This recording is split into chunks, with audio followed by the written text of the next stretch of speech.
Are you looking for more out of your life?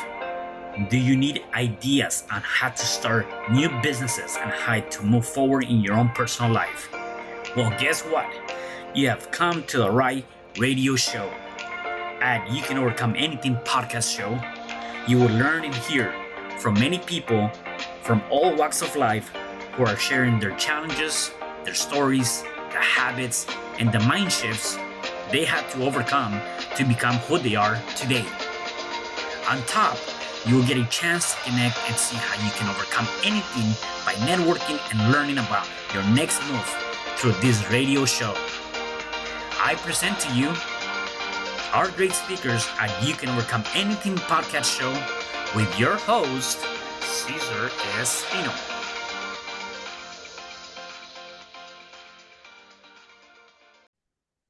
Hello there, and welcome back to another episode of You Can Overcome Anything podcast show. It is your host, Cesar Espino, and today my guest is a trauma support coach, mindset coach, and a spiritual mentor who works with people from all over the world who are struggling with unresolved wounding.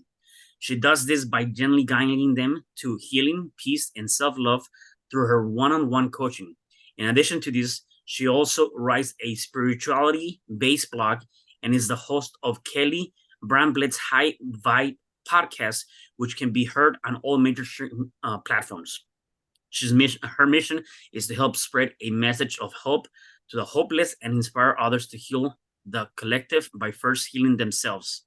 She is fully certified general life coach, trauma care specialist, law of attraction practitioner, EFT practitioner, and a level 3 Usui Reiki master teacher.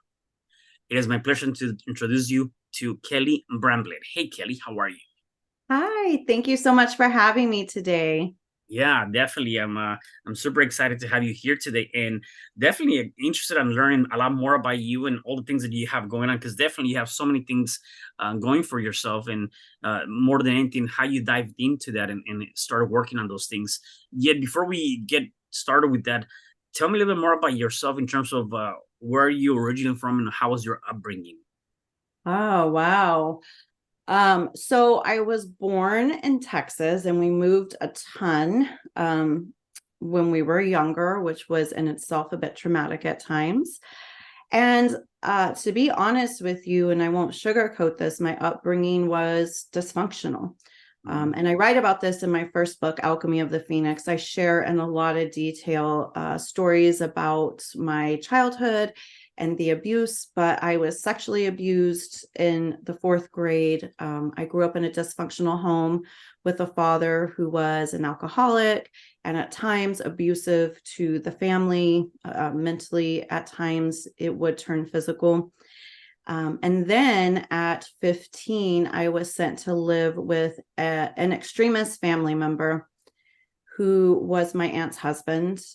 And he had some very extreme religious beliefs. And during that time, I was abused and brainwashed into being a second wife and a lot of like religious brainwashing. And finally, when I left that situation, I spent about 20 years living what I call rock bottom living due to unresolved wounding that I'd been carrying from all of these experiences combined.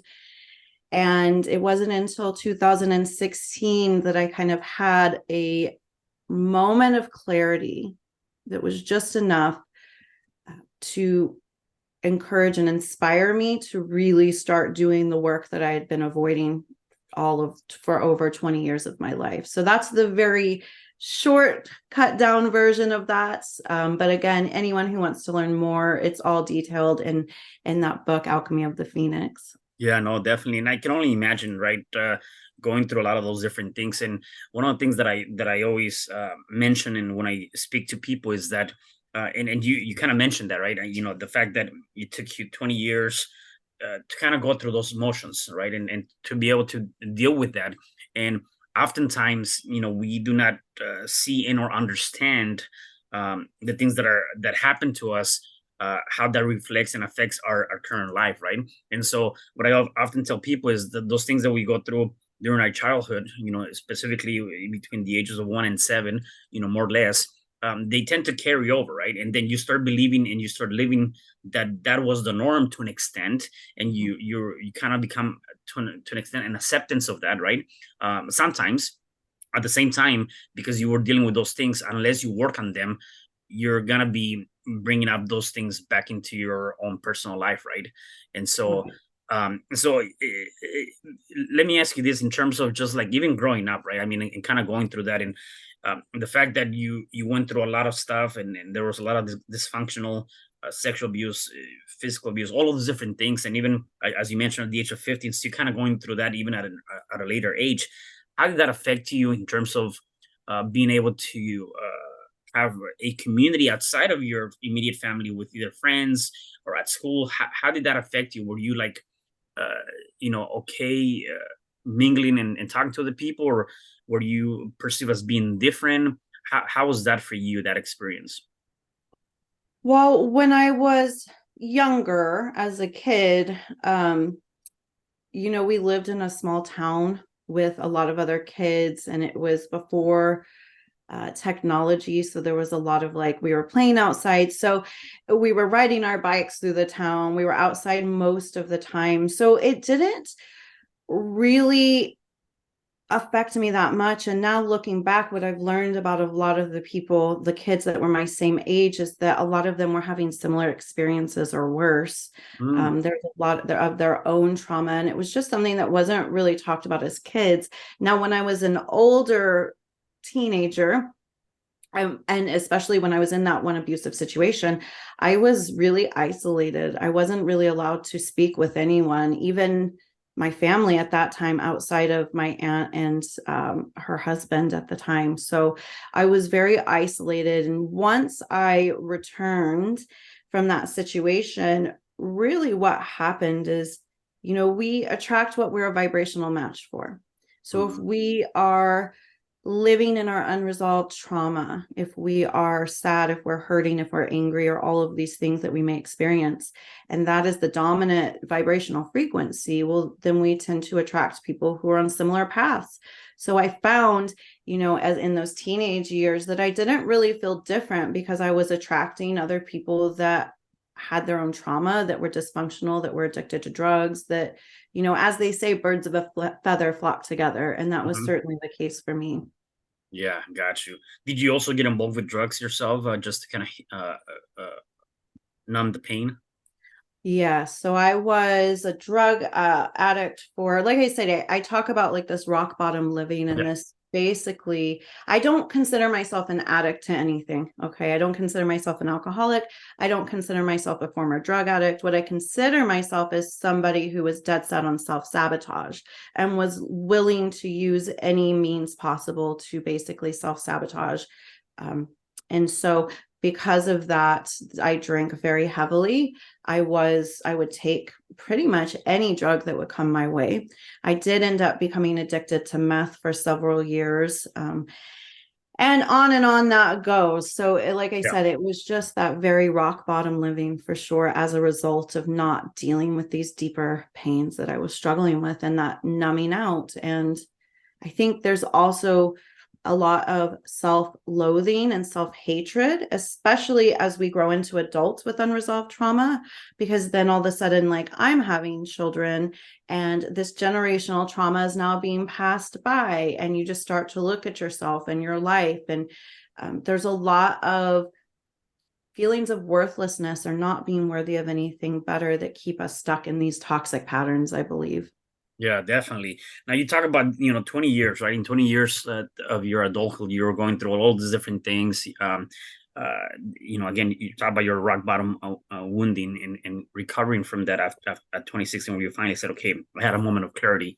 Walk me through a couple of things that you went through in those 20 years that obviously, uh, when you look back now, it's like they were very uh, traumatic in that sense. And how did that affect you even as an adult, right? To be able to deal with these things and in the workplace and all those different things, up to the point where you say, you know what, okay, I had the moment of clarity. And what was that moment of clarity that actually made you change or start making changes?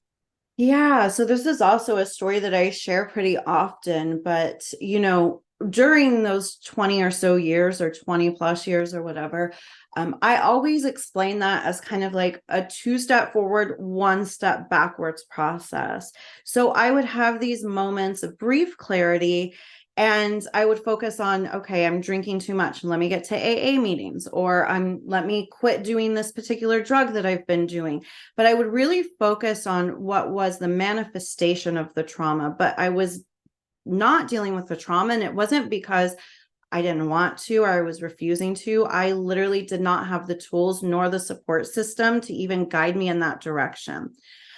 So you can see these hints throughout those years. Like, it's funny, even on my Facebook posts, I'll have something from 15, 20 years ago pop up, and you can read in these posts that I had some type of idea that I wanted a better path for myself.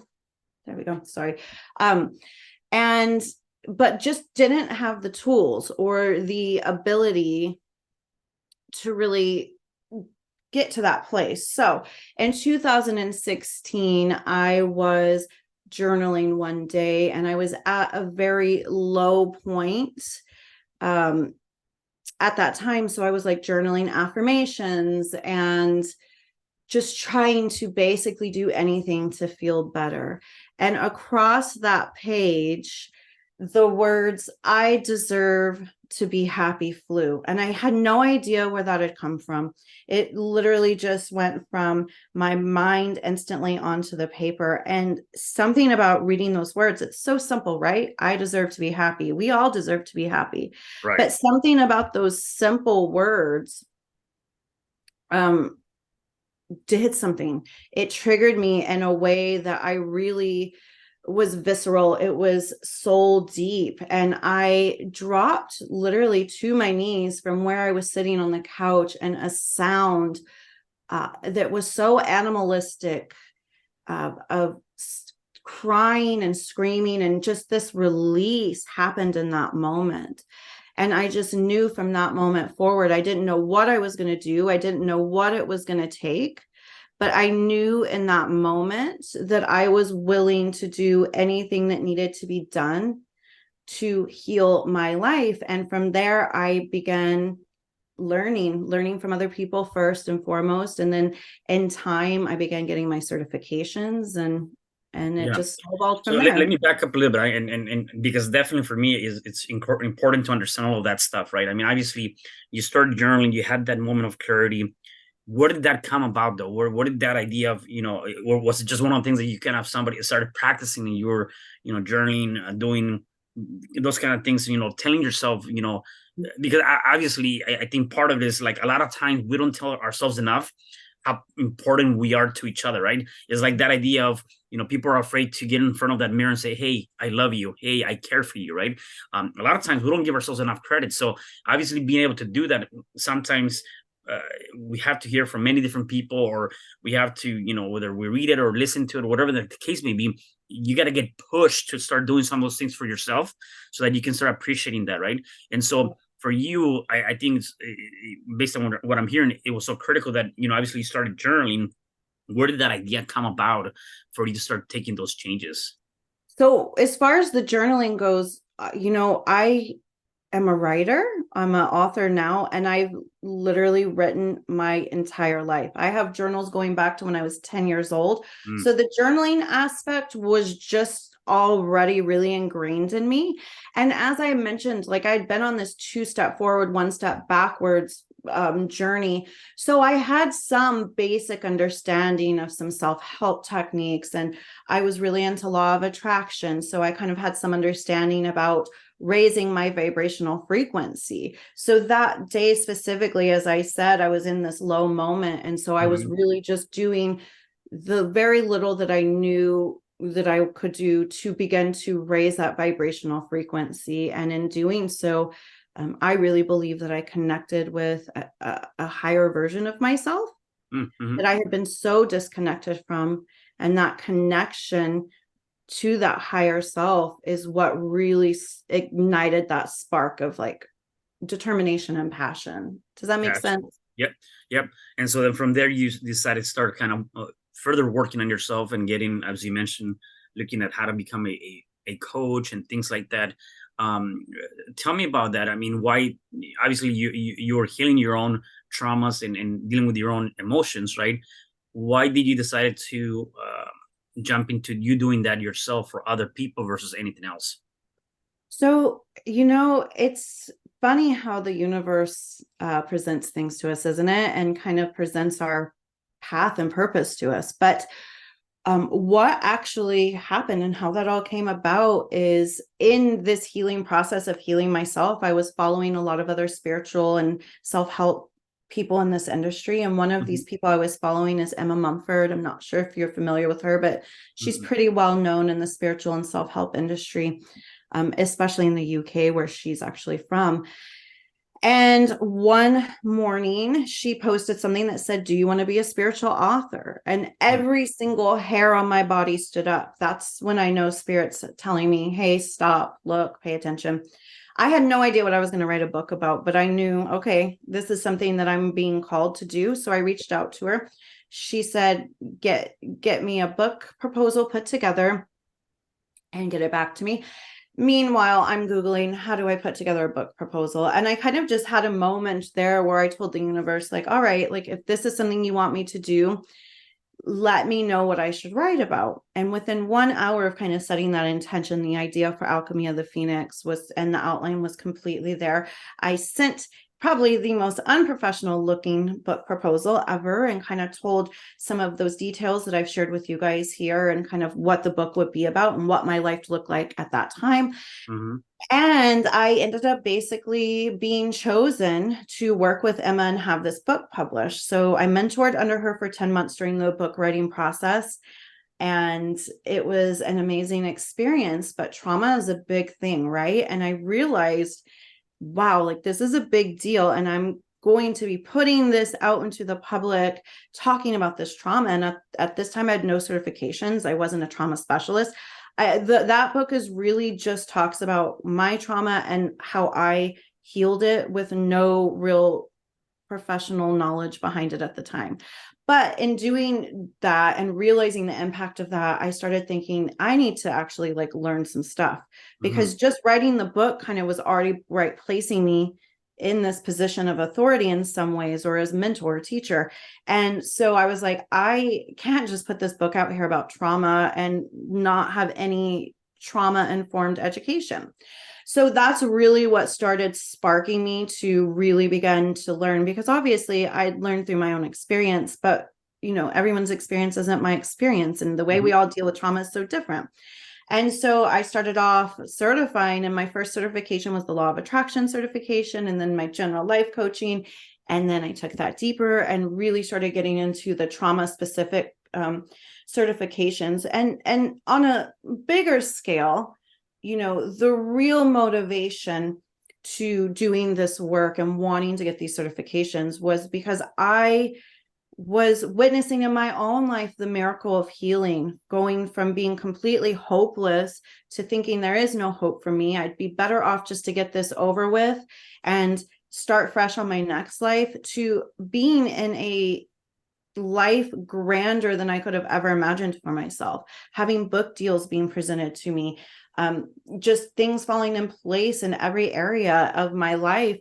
And I had a deep desire to kind of show up as saying, like, I'm proof that there is hope.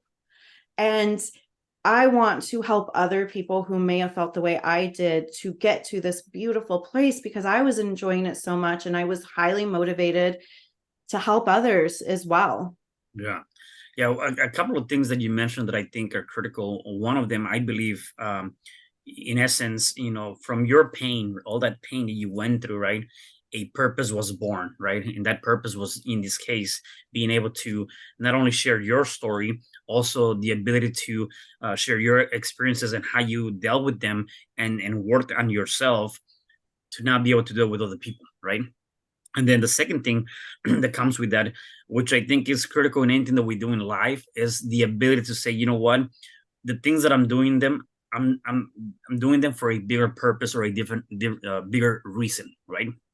oftentimes, as you can see, there's a lot of people that perhaps might be in a 9 to 5, or they're doing certain things that they're not really doing them because they love it or they want to. Is more from a financial perspective, which we all know that money is important. Yet when it is backed by the purpose or the reason behind it, then that job or that work or whatever you're doing, you're more joyful. Yeah, you definitely can. It can show up in that sense, right? And so I think the fact that you're doing this and did it when you began, for the fact that you want to be able to help other people, and you now, whether that was not a good thing at the beginning, right? That Mhm. pain turned into a big purpose for you, which I think that's huge, right? Mhm. So talk to me about your coaching or the things that you do right now. Obviously, you're helping men in one-on-one coaching with people all over the world. Mhm. I would assume that it's all tailored to that specific person based on obviously their own traumas and things that they're dealing with. Tell me more about walk me through kind of a quick overview of what your coaching is all about and what that entails. Yes, absolutely. So I offer a few different kinds of coaching, but I find that they're all pretty intertwined. So I offer the trauma recovery and I offer shadow work coaching. These are both offered in long-term commitments, so 3-month commitments, because you cannot heal years of trauma in an hour. You Right. have to have kind of that peeling back of layers. So something interesting about my programs that's different than, I guess you would say, traditional talk therapy or traditional talk therapy, is that I was trained in what is called a forward facing way of supporting my clients through trauma recovery. So when we talk about forward facing, the big difference between this type of coaching and, let's say, traditional therapy is there's a couple, actually. The first being that traditional therapy tends to be more based on verbal processing, and coaching is a lot more action based, right? Like we're taking a lot more actionable steps. The other big difference, I would say, is this forward facing aspect, which means there is a heavy focus on nervous system regulation. What we are finding with new science and new understanding in the trauma field is that this traditional way of treating trauma through talk therapy and having people rehash and rehash and rehash and rehash is actually re-traumatizing so many people, because they're being asked to revisit the most painful times of their life and bodies that are not regulated. So the brain registers this as the trauma happening in real time over and over again. This is why we see so many people that will be in therapy for 5, 6, 7, even longer years sometimes, because it's this re-traumatization. So working with me is very different. While at some point we definitely visit those past painful experiences as needed, it's very much for a purpose only, to connect the dots, as you were talking about earlier. These things that happened to us in early childhood formed our conditioned thinking, our limiting beliefs that are all kind of connected to our current patterns and habits that maybe are not very serving to us. So sometimes we do have to revisit those things.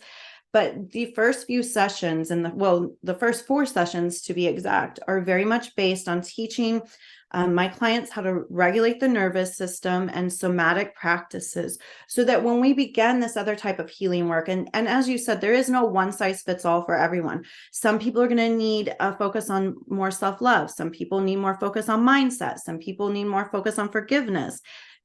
Those 3 things combined with the nervous system self-regulation make up the 4 pillars of healing that all of my coaching is really based on. So, and I may use modalities such as inner child work, Mhm. working with the law of attraction, tapping, meditation, Reiki. These are all things that are included in my coaching packages, depending on everyone's unique and individual needs. But the Yeah. most important aspect is that nervous system regulation aspect, coming back into the body. When we experience trauma, especially if it's an ongoing trauma, disassociation will tend to happen. Now, someone who's been living in that state for a long time is completely separated from their body and often what's going on around them. They'll experience things like memory loss and feeling like things are a dream, being really disillusioned.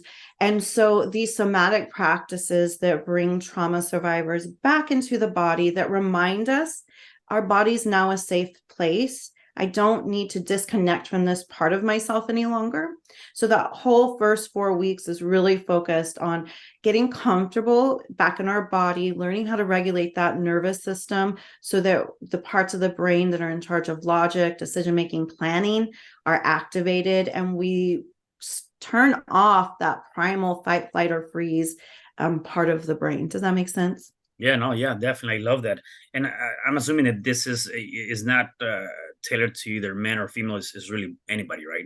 It is anybody. However, it just seems that women seem more drawn to my work. And I think when we're talking about things like trauma recovery, women probably feel more comfortable Right. talking to other women, but it's definitely available for anyone. But I do primarily work with women, not by design. It's just kind of how it works out. Yeah, definitely, definitely. Got you.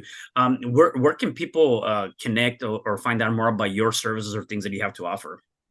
So the best place and the hub for everything is going to be my website, and it's really easy, www.kellybramblett.com. So my first and last name.com. And from there, you are literally going to find out about my services, my books. And something I want to point out as well is that I understand that not everybody has the financial resources to always invest the money into this type of one-on-one experience. And so I do have a completely free resource page. All you do is sign up for a free account. There's videos, classes, meditations. But in addition to that, I share every single worksheet, workbook that I use in my actual coaching practice, because I'm not here to gatekeep this information. I really want it to be available for everyone. And if people are able to work self-guided who either prefer that, or as I said, don't have the ability to maybe invest that kind of money, it's important to me that I provide those resources. So you can find tons of free resources, I mean, on that page specifically. And then I also have my podcast, a blog. All of these things you can access from that website page. So definitely, if you visit it, take some time to kind of peek around at different pages and stuff, because I have a lot on there. Awesome, that's good. So obviously you've done a lot of work. You've really have you said like you mentioned you had that two-step, one-step back and forward type of a process, right? I'm interested to know what were some of the things that you did to help your mental state of being, because I do believe that a lot of things that we do in life, it really comes down to the mind, right? And it comes down to that idea, and either it can make you or it can break you. So, what internal work have you done uh, throughout the years, and what are some of the practices that you might do right now on a day-to-day basis to keep you up and running? So I'm a very firm believer in everybody should have some type of daily practice, whether it's a daily spiritual practice or just a Mhm. personal development practice, but something to keep us really grounded and centered. And I also think that incorporating gratitude is key. Gratitude is access to one of the highest vibrational frequencies that we can have access to. It connects us to love, joy, and really the divine. So that's one thing, is I just think, we can have all this knowledge, but if we aren't consistently applying it to our life, then it's really not going to benefit us. So having that consistent, non-negotiable practice kind of becomes the glue that holds it all together. Now, in Mhm. addition to that, I really, really, for trauma survivors especially, believe that getting into these somatic practices, learning how to regulate the nervous system is key, because as I mentioned, this is going to keep these frontal lobes of the brain really activated so that we are responsive instead of reactive. And I think as far as mindset goes, one of the greatest pieces of advice I could offer is be willing to question your belief system. Mhm. Because as we talked about, we have formed a lot of times through our trauma, a lot of beliefs about ourselves, the world around us. And it's like that saying, don't believe everything you think, right? So being able to really challenge our current belief system, because if our thoughts were serving us, if our belief system was serving us, then we would be living the life we wanted. We'd be living a healed life. So until someone's really willing to confront and challenge their current belief system, as far as mindset work goes, then you kind of just stay stuck. So that would be just a few things. And that's really just touching on the iceberg, but there's so many amazing modalities out there. And it's just not a one size fits all for sure. But I will say that what does seem to serve everyone is a daily gratitude practice. If you do no other thing, count your blessings every morning and going through your day. Yeah, got you. And so you do daily gratitude. Like, what are the things that you do specifically? You do. So I do daily gratitude. I do a daily check-in every day where I kind of check in with myself. How am I feeling? Are there underlying resistance showing, or am I feeling really good? And in that check-in, I also ask questions like, what intentions do I want to set for today? So just becoming really intentional about my day and the creation of my day. And I ask myself, what energy do I choose to show up with today? How can I be of service to others today? Where is contrast being presented in my life? And what is this contrast showing me that I actually do want? And how can I become less problem focused and more solution oriented through this check-in? So that morning check-in, and it's available on my website for anyone who's interested in a worksheet form as well. So I do that every day. And then from there, it's kind of like, what do I feel like doing? Do I want to do some yoga today? Do I feel like I need to move energy? Do I maybe want to do some chanting today? Do I feel like I need to be more inward? So from there, I kind of feel it out. What do I need today? What practices are going to best serve me? But that daily check-in that includes those things I just talked about in gratitude, that's an everyday thing. And then from there, I kind of feel it out. What feels best for me today? I love that. I love that. My last question for you is for people that are listening to us and are watching us, if they are going through any challenge, whatever challenge that might be, what is one thing or a few things that you can say to them so they can start overcoming that challenge?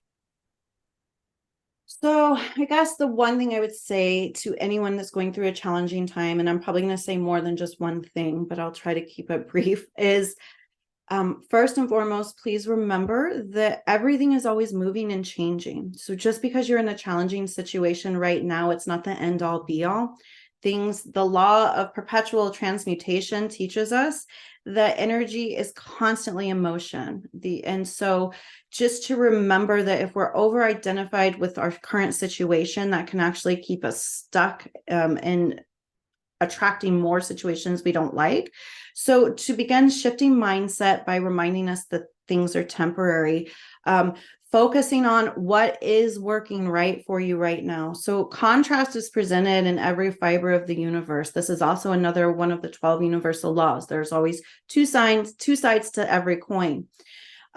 So as much as you might be experiencing challenge, what happens is because it doesn't feel good, we tend to allow our mind to ruminate and move to what we are being challenged on and almost become like it goes on a loop, right? And sometimes that loop is different for everyone. Sometimes we're in victim state and we're saying, poor me, or I don't have a fair chance, or why does so-and-so have all this? And it's so hard for me. We start kind of moving into thoughts like this.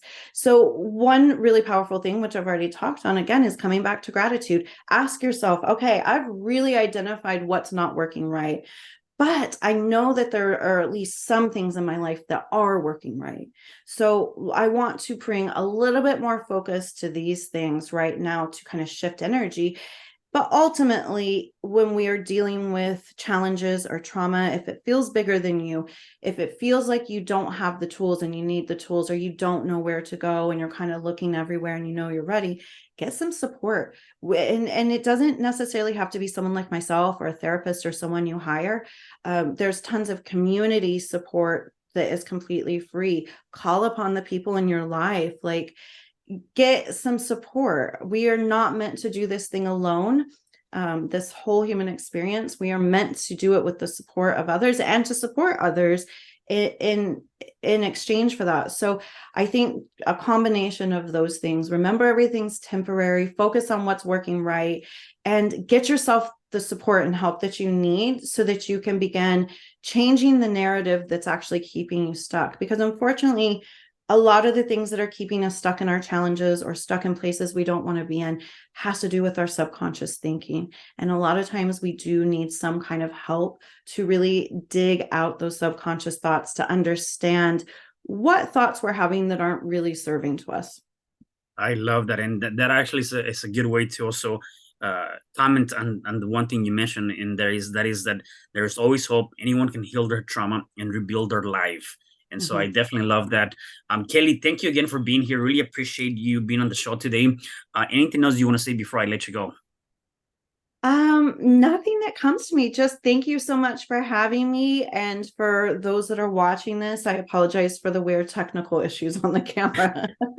No, you're But good. thank you so much for having me. Yeah, definitely. And for the rest of you guys, do me a favor. Please make sure that you share this podcast because definitely there's somebody else out there that needs to hear this message. And I'll see you guys at the next episode of You Can Overcome Anything podcast show. Thank you. Hi, I'm Cesar Espino, real estate investor, business coach, and consultant, and author of the book, You Can Overcome Anything, Even When the World Says No. My number is 424-501-6046. In my book, I talk about making the necessary changes to shift your mind for prosperity and certainty. Pick up your copy at Amazon. I also love helping families with their real estate and can purchase your house fast and all cash. Follow me on Instagram, Facebook, and LinkedIn. My number is 424-501-6046. Thank you for having me today. I am so glad you've tuned into this podcast. You can find me at your favorite podcast platform where you can like, subscribe, comment, and share. And to learn more about myself, my services, you can find me at www.cesarrespino.com, or you can also find me at your social media. Thanks for joining me, and I am looking forward to having you at the next episode. And know you truly can overcome anything.